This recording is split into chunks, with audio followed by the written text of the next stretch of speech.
ఓం శాంతి. వృక్షపతి అయిన తండ్రి శివబాబా రచయిత అయినారు ఈ సృష్టికి. శ్రీకృష్ణుల వారు వారి యొక్క రచన. తండ్రి శివబాబాకు దేహం లేదు, వీరు నిరాకారులు, వీరు పరంధామ నివాసంలో ఉంటారు. కానీ శ్రీకృష్ణుల వారు సాకారులు, వీరు వైకుంఠవాసులు, వీరికి ఆ శక్తి లేదు. వీరు సదా పవిత్రంగా ఉంటారు, వీరు అర్ధకల్పం మాత్రమే పవిత్రంగా ఉంటారు.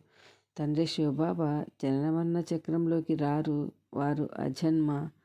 శ్రీకృష్ణుల వారు జననమరణ చక్రంలోకి వస్తారు. తండ్రి శివబాబా డ్రామాలో అతిథి పాత్ర చేస్తే ఈయన 84 జన్మల పాత్ర చేస్తారు. శ్రీకృష్ణుల వారికి తల్లిదండ్రులు, ఫ్యామిలీ అనేది ఉంటుంది. కానీ తండ్రి శివబాబాకు ఫ్యామిలీ అంటూ ఏమీ లేదు.